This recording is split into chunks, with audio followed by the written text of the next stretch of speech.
Welcome. ID के coaching campus के YouTube channel में मैं राधा कृष्ण आप सभी लोगों का स्वागत करता हूं। अभी जो हम लोग पढ़ने जा रहे हैं राज्यसभा पढ़ रहे हैं, इसमें काफ़ी हद तक चीज़ें हम लोगों ने पिछली क्लास में पढ़ी हुई हैं। जो लोग आज पहली बार ट्यून कर रहे हैं, पिछली क्लास राज्यसभा की देखें। जो हम लोग अगला चीज़ पढ़ने जा रहे हैं वो है आपका राज्यसभा। राज्यसभा में ध्यान दीजिएगा, जब हम सभा के बारे में पढ़ते हैं तो पहली चीज सभा को सभा के रूप में पढ़ते हैं, दूसरी सभा के अंदर जो लोग होते हैं उनको पढ़ते हैं व्यक्ति के रूप में। तो सभा को सभा के रूप में जब पढ़ेंगे तो इसका गठन क्यों हुआ है, इसकी संरचना क्या है, इसको आप कल पढ़ चुके हैं। फिर उसके बाद इस सभा का विशेषाधिकार क्या है उसको पढ़ेंगे, और अंत में निष्कर्ष पढ़ेंगे कि जिस उद्देश्य के साथ इसका गठन हुआ था क्या यह उस उद्देश्य को पूरा कर पा रही है या नहीं कर पा रही है, तो इसको पढ़ेंगे। क्लियर। व्यक्तिगत की बात करेंगे तो सभा के अंदर जो कोई एक व्यक्ति है उस व्यक्ति का पद होता है, उस पद की योग्यता होती है, फिर कुछ लोग मिलकर के उसे चुनते हैं, ठीक, और किसी प्रक्रिया के तहत चुनते हैं। तो निर्वाचक मंडल निर्वाचन प्रक्रिया हो गया।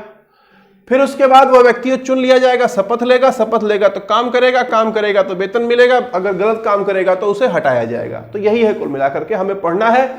प्रयास करेंगे कि आज इसको खत्म करें। क्लियर है। तो सबसे पहले यहां पर पढ़ेंगे हम लोग योग्यता। ठीक।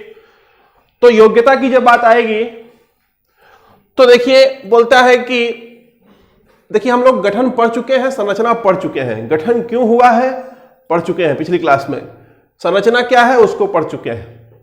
आगे बात करेंगे इसके व्यक्तिगत पदों की योग्यता की बात करेंगे, यानी कि यहां पर पहुंचने के लिए योग्यता क्या होनी चाहिए।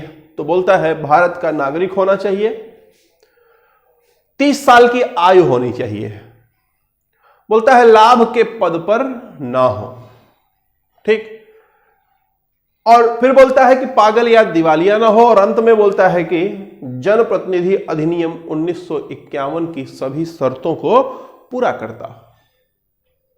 अगर ऐसा हो रहा है तो वह व्यक्ति, ध्यान दीजिए, चुनाव लड़ने की योग्यता उसके पास आ जाती है। तो फिर वह चुनाव लड़ने के लिए ध्यान दीजिएगा कुछ शर्तों को भी पूरा करना पड़ता है। सेम शर्तें हैं, बस अंतर यहां पर है कि यहां पर प्रस्तावक आपको 10 चाहिए होंगे, ठीक, 10 प्रस्तावक होंगे जो प्रस्तावित करेंगे और वह चुनाव तब लड़ सकता है। अब चुनाव में उसके वोट कौन देगा, तो देखिए ये आम जनता है, आम जनता चुनती है विधायक को, विधानसभा को, और यही विधायक चुनते हैं राज्यसभा को। यानी कि चुने हुए विधायक किसको चुनेंगे, राज्यसभा सदस्यों को चुनेंगे। क्लियर है। तो जो निर्वाचक मंडल होगा कौन चुनेगा, तो बोलता है कि विधानसभा के जो सभी विधानसभाएं हैं उन विधानसभाओं के सदस्य, कैसे सदस्य, निर्वाचित सदस्य। ध्यान दीजिए, इधर देखिए, ये जो निर्वाचित सदस्य है यही मतदान करेंगे। मतदान की प्रक्रिया क्या होगी, वही संक्रमणीय मत पद्धति होगी, जहां पर राष्ट्रपति में भी पढ़ाया गया है, उपराष्ट्रपति में भी पढ़ाया गया है। तो बार बार जो है उसी को रिपीट नहीं किया जा सकता है। बस इतना समझिए कि एकल संक्रमणीय मत पद्धति के माध्यम से उसका चुनाव होता है। जब वो चुनाव जीत जाता है तो फिर जो है ध्यान दीजिए उसका शपथ ग्रहण होगा, ठीक, जो विजेता हो जाएगा इस प्रक्रिया के तहत अब वो शपथ लेगा, ठीक। ध्यान दीजिएगा, बात जब आएगी शपथ की तो शपथ इसे कौन दिलाएगा। ध्यान दीजिए, इस राज्यसभा का जो सभापति होता है वह उपराष्ट्रपति होता है। बताया था मैंने आपको उपराष्ट्रपति पढ़ाते समय कि ये जो होता है ये पदेन सभापति होता है। उपराष्ट्रपति राज्यसभा का पदेन सभापति होता है। यानी ये जो राज्यसभा है ये एक ऐसी सभा है जिसमें 245 लोग जो यहां पर हैं वो लोग इसके सभापति नहीं होते हैं। सभापति बाहर से आता है। कौन है ये? उपराष्ट्रपति है। ठीक, तो यही इसको शपथ दिलाता है। क्लियर है? तो शपथ कौन दिलाएगा? राज्यसभा का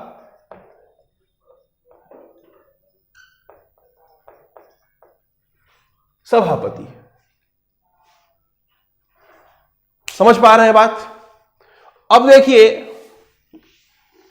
अब आगे बढ़ेंगे कार्य अधिकार पर और फिर बढ़ेंगे विशेषाधिकार पर। व्यक्ति योग्य है, शर्तों को पूरा करते हुए इन लोगों के माध्यम से इस प्रक्रिया के तहत चुन लिया गया, शपथ ले लिया।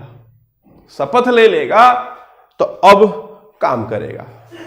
ठीक है, देखिए काम में अंतर क्या है? लोकसभा और राज्यसभा के में काम का केवल एक अंतर है।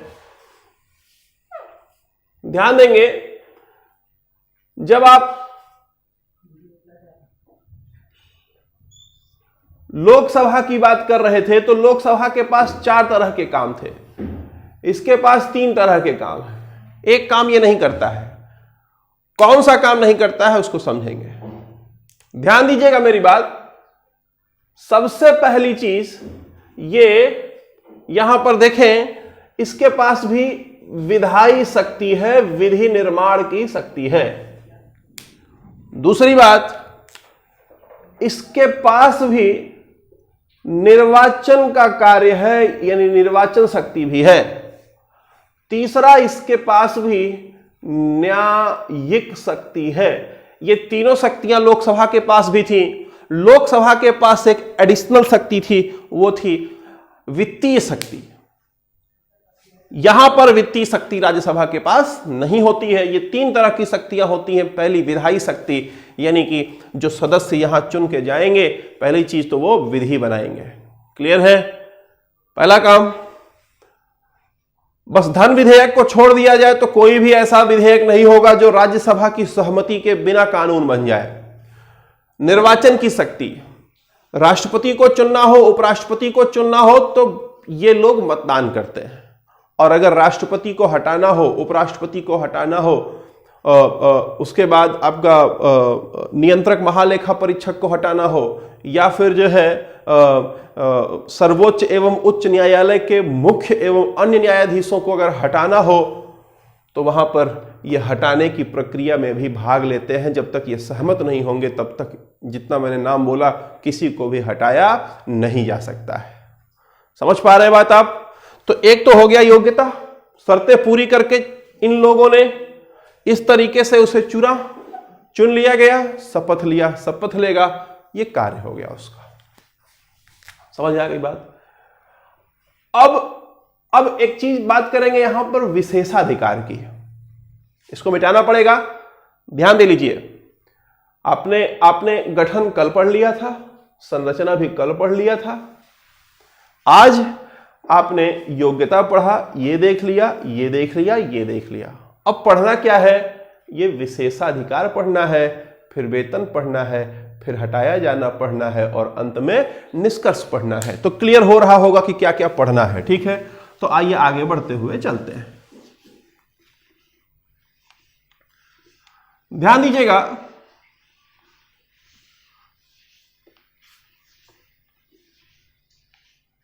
यहां पर अब आगे कार्य अधिकार के बाद अब जो मेन पॉइंट है वो यहां पर बात करेंगे विशेषाधिकार की बात करेंगे कि इसके पास कौन कौन से विशेष अधिकार होते हैं। क्लियर है? तो ध्यान दीजिएगा, पहला विशेष अधिकार इसके पास जो होता है, बोलता है वो है ऑल इंडिया सर्विस।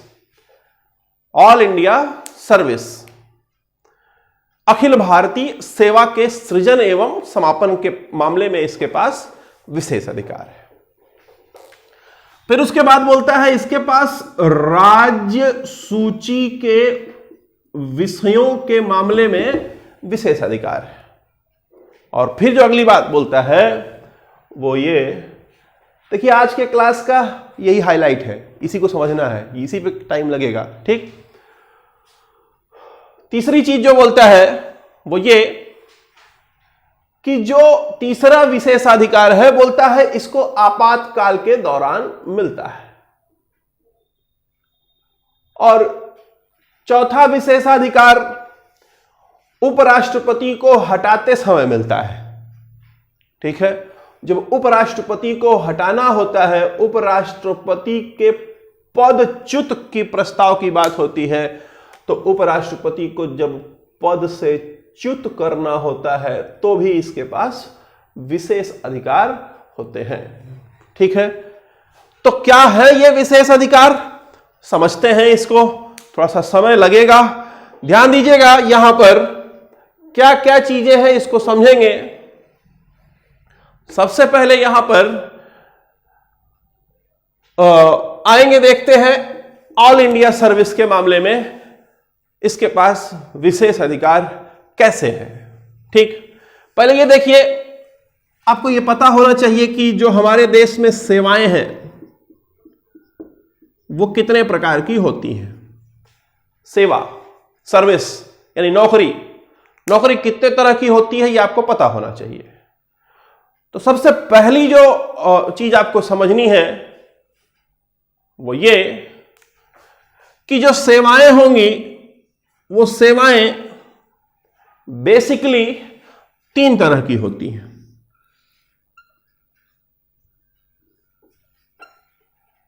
ठीक है, पहला ध्यान दीजिएगा, पहला बोलता है कि एक सेवा है अखिल भारतीय सेवा। अभी समझेंगे तीनों में अंतर। पहला है अखिल भारतीय सेवा, दूसरा बोलता है केंद्रीय सेवा यानी सेंट्रल गवर्नमेंट की नौकरी, और तीसरा बोलता है स्टेट गवर्नमेंट की नौकरी यानी राज्य सरकार की सेवा। बात समझ में आ रहा है? अखिल भारतीय सेवा, केंद्रीय सेवा और राज्य सेवा। अब यहीं पर जब आप जाएंगे तो केंद्रीय सेवा में भी group A, group B, group C, group D, राज्य सेवा में भी group A, group B, group C, group D, है ना, ये आता है। अखिल भारतीय सेवा हमेशा ग्रुप ए ही होता है, इसमें बी सी डी नहीं आता है। तीनों में अंतर समझते हैं। ध्यान दीजिएगा, केंद्रीय कर्मचारी कौन है, सेंट्रल गवर्नमेंट का एम्प्लॉय कौन है, तो बोलता है कि वह नौकरी करने वाला इंसान, ध्यान दीजिएगा मेरी बात, जिसको चुने, जिसका चुनाव कौन करे, मतलब चुने जिसको, सेलेक्ट करे केंद्र, सेलेक्ट करे केंद्र, ट्रेन करे केंद्र, ट्रेनिंग दे केंद्र। क्लियर? सेलेक्ट करे केंद्र, ट्रेनिंग दे केंद्र, प्रशिक्षण दे केंद्र, फिर उसके बाद काम कराए केंद्र, ठीक, वेतन दे केंद्र, कंट्रोल करे केंद्र। अगर किसी नौकरी में ये चीजें कोई केंद्र कर रही है तो वह केंद्र सरकार की नौकरी कहलाएगी। और अगर यही चीज चुने राज्य, चुनाव करे राज्य, सेलेक्ट करे राज्य, ट्रेनिंग दे राज्य, काम कराए राज्य, समझ में आ रहा है, कंट्रोल करे राज्य, वेतन दे राज्य, अगर ऐसा हो तो उसे क्या कहेंगे, स्टेट गवर्नमेंट की नौकरी कहेंगे। समझ पा गए बात? सेंट्रल स्टेट क्लियर हो गया। अब अखिल भारतीय सेवा समझिए क्या होता है। बोलता है अखिल भारतीय सेवा वो सेवा है जिसमें नौकरी के लिए सिलेक्शन करेगा केंद्र। समझे? 5 चीजें बताई था मैंने। सिलेक्शन करेगा केंद्र, ट्रेनिंग देगा केंद्र, काम जाके करेगा राज्य का, राज्य में जाके काम करेगा वो। समझ पा रहे हैं? राज्य के अंतर्गत जाके काम करेगा, लेकिन जो उसका कंट्रोल है वो रहेगा केंद्र का, उसके ऊपर वेतन भी उसे राज्य देगा। समझ पा रहे हैं बात आप? तो ऐसी जो नौकरी होगी उस नौकरी को हम अखिल भारतीय सेवा कहेंगे। क्लियर है? समझ आ रही है बात? नहीं अगर समझ में आया तो दोबारा इसको रिवाइंड करके देख लीजिएगा, ध्यान दीजिएगा मेरी बात। राज्यसभा की स्थापना ही क्यों हुई थी? याद करिए, राज्यसभा का गठन ही क्यों हुआ था? तो बोला राज्यों के हितों की रक्षा। ये केंद्र है, केंद्र से राज्य परेशान ना हो, प्रताड़ित ना हो, तो राज्यों के हितों की रक्षा के लिए राज्यसभा का गठन किया गया। समझ पा रहे हैं बात आप? अब देखिए, हमारे पास हमारा कर्मचारी है तो कोई बात नहीं है, हमने चुना है, हमने ट्रेनिंग दिया है, हमारा काम कर रहा है, हमारे कंट्रोल में है, हम वेतन दे रहे हैं, कोई प्रॉब्लम नहीं है। लेकिन हमारे पास अगर मैं राज्य हूं, मान लीजिए अगर मैं राज्य हूं, मेरे पास कुछ ऐसी स्थिति बने कि कोई ऐसा इंसान आ जाए जिसको ट्रेनिंग किसी और ने दिया हो, क्लियर है, कंट्रोल किसी और का हो, समझ पा रहे हैं बात आप, चुना किसी और ने हो, काम मेरे यहां करता हो, वेतन मुझे देना हो, तो ऐसी स्थिति में मैं कमजोर होऊंगा कि नहीं होऊंगा? बात समझ में आ रहा है? अगर मैं राज्य हूं, मेरे पास सेंटर ने ऐसा आदमी भेज दिया जो हमारे मतलब सेंटर का आदमी है लेकिन काम हमारे यहां कर रहा है, तो ऐसी स्थिति में राज्य कमजोर होता जाएगा। समझ पा रहे हैं? तो जहां जहां मामला राज्य के हित का आएगा वहां वहां राज्यसभा को विशेष अधिकार मिलेगा। समझ पा रहे हैं? तो अब देखिए, यहां पर बात समझिए हमारी कि ये सेवा तो सेंटर के मतलब कंट्रोल में है, ये सेवा राज्य के कंट्रोल में है, लेकिन ये जो सेवा है ये सबसे खतरनाक वाली सेवा है। इसमें 3 सेवाएं हैं इस समय वर्तमान में, IAS, IPS और IAFS। यहां F का मतलब इंडियन फॉरेन सर्विस मत समझना, इंडियन फॉरेस्ट सर्विस। इंडियन मतलब भारतीय, फॉरेस्ट मतलब जंगली, भारतीय जंगली सेवा नहीं, भारतीय वन सेवा। ठीक, ध्यान दीजिएगा, IAS, IPS और IFS ये तीनों जो कैडर हैं, ये तीनों का एक कैडर होता है और ये तीनों, ध्यान दें, अखिल भारतीय सेवा के अंतर्गत आते हैं। बोलता है अब अगर किसी और सेवा को इसमें जोड़ना हो, ठीक है, किसी और सेवा को अगर इसमें जोड़ना हो तो भी, और अगर इसमें से किसी को हटाना हो तो भी, ध्यान दीजिए, राज्य के ऊपर असर पड़ेगा। और जब कोई ऐसा मामला होगा जिस पर राज्य के ऊपर असर पड़ने वाला है, तो वहां पर राज्यसभा के पास विशेष अधिकार होगा, क्योंकि राज्यसभा का गठन ही इस उद्देश्य के साथ हुआ था कि यह राज्यों की रक्षा करेगा। तो बोलता है जब कभी अखिल भारतीय सेवाओं, ऑल इंडिया सर्विस के सृजन या समापन की बारी आएगी तो ध्यान देंगे क्या होगा। बोलता है ऐसे में कानून जब बनेगा सृजन या समापन का, यानी उसको हटाना हो या नया लाना हो, तो लोकसभा में मामला नहीं उठाया जा सकता है। मामला तब तक उठाया ही नहीं जा सकता जब तक राज्यसभा ऐसा स्वीकृति या ऐसा संकल्प पारित ना कर दे। जब राज्यसभा संकल्प पारित कर देगी कि हां हम लोग चाहते हैं कि फलाना सर्विस हटा दिया जाए या फलाना सर्विस इसमें जोड़ दिया जाए, तभी ध्यान दीजिए उस पर आगे एक्शन होगा, नहीं तो उस पर एक्शन लिया नहीं जा सकता है। तो बिना राज्यसभा के संकल्प पारित किए हुए लोकसभा उसमें कुछ भी नहीं कर सकता है। तो ये पहला विशेषाधिकार राज्यसभा का हो गया। चले आगे। दूसरा बोलता है राज्य सूची के मामलों में। ध्यान दीजिएगा मेरी बात। राज्य सूची के मामलों में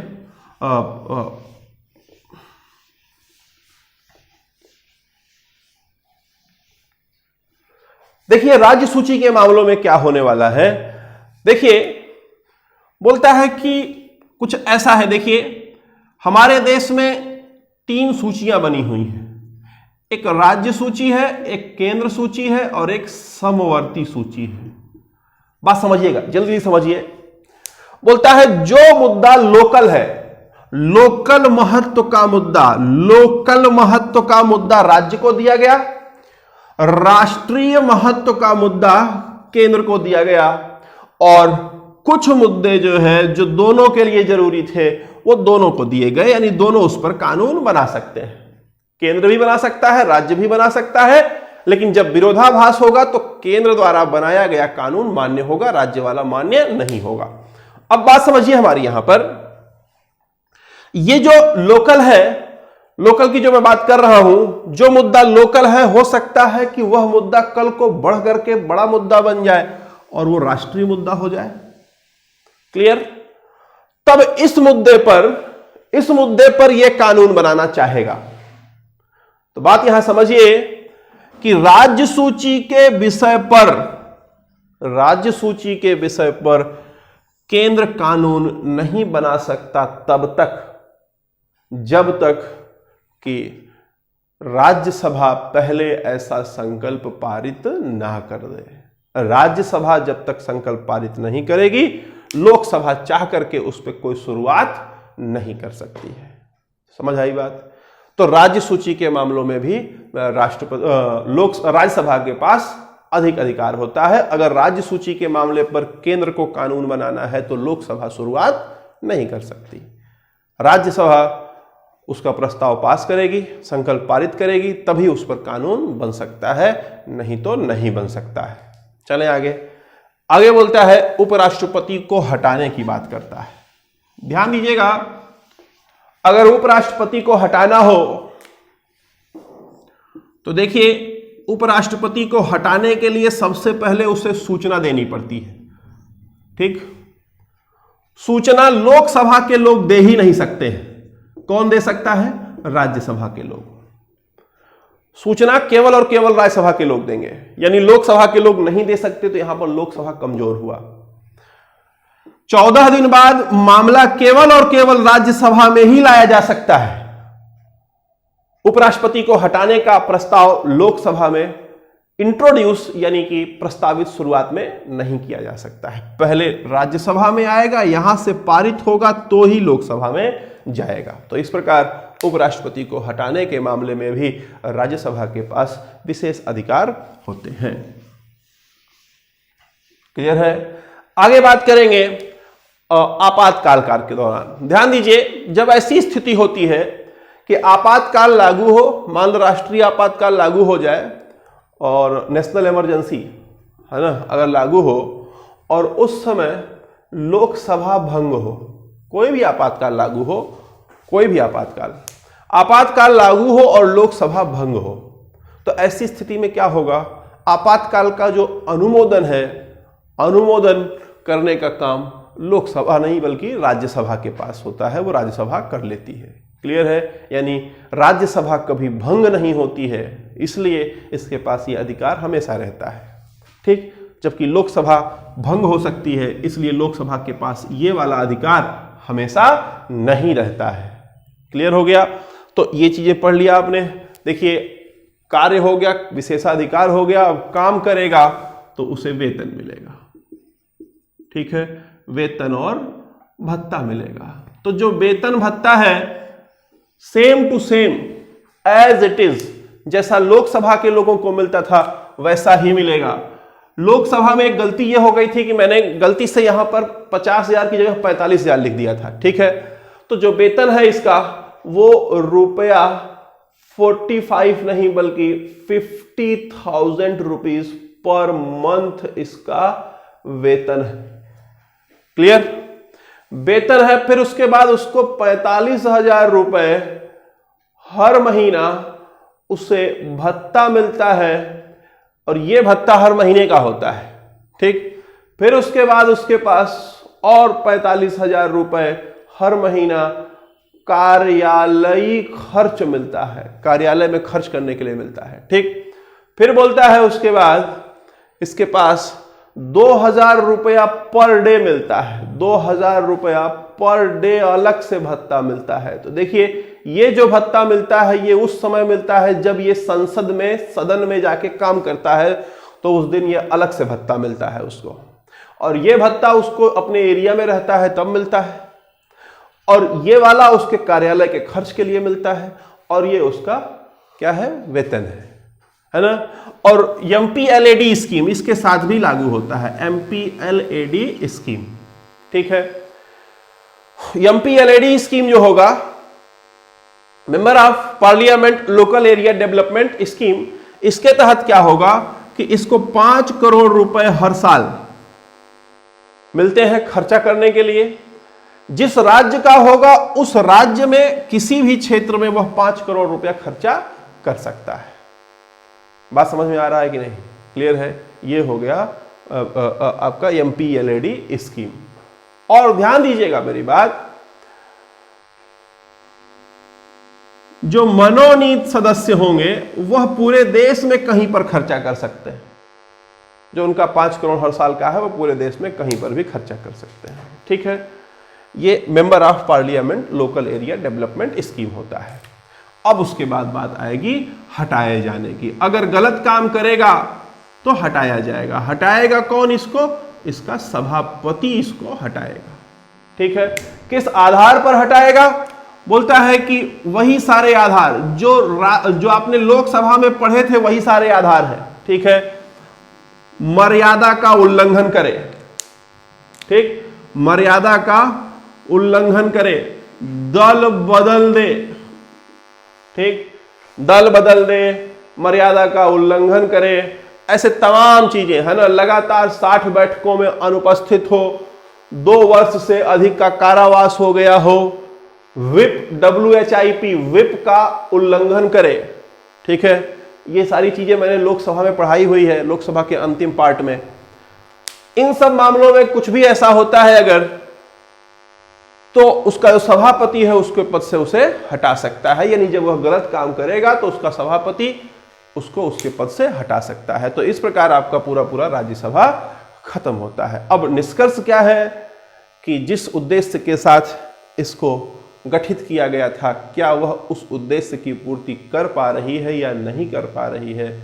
और अगर नहीं कर पा रही है तो ऐसा क्या करना चाहिए हमें, या ऐसा राज्यसभा को क्या करना चाहिए कि वो उस उद्देश्य की पूर्ति कर सके जिस उद्देश्य के साथ इसका गठन हुआ था। इस चीज़ों को हमें निष्कर्ष में लिखना होता है। इसको आप जो है अगर आपको समझ आए तो कमेंट बॉक्स में कमेंट करिएगा। ठीक है। Thank you. हाँ, ध्यान देंगे और कि जो अन्य सब्जेक्ट हैं टाइम टेबल थोड़ा चेंज होता हुआ, सुबह 6 से 8 जो है आपका जो क्वेश्चन चल रहे हैं वो क्वेश्चन चलेंगे। टेस्ट जो आपका क्विज वाला चल रहा है क्वेश्चन वो चलता रहेगा। अब शाम के 7 से 9 जो है आपके जो अन्य जो सब्जेक्ट थे, ठीक है, जो बेसिक क्लियरेंस है, यानी मैथ भी चलेगा, रीजनिंग भी चलेगा, हिस्ट्री भी चलेगा, जो मैं पढ़ा रहा हूँ पॉलिटी, इकोनॉमी, ज्योग्राफी, ये सब शाम को 7 से 9 आधे घंटे करके सारा चलेगा। ठीक है। तो इसके बाद तुरंत आपको वीडियो मिलने वाला है, आप उसको देख सकते हैं। ठीक है। Thank you.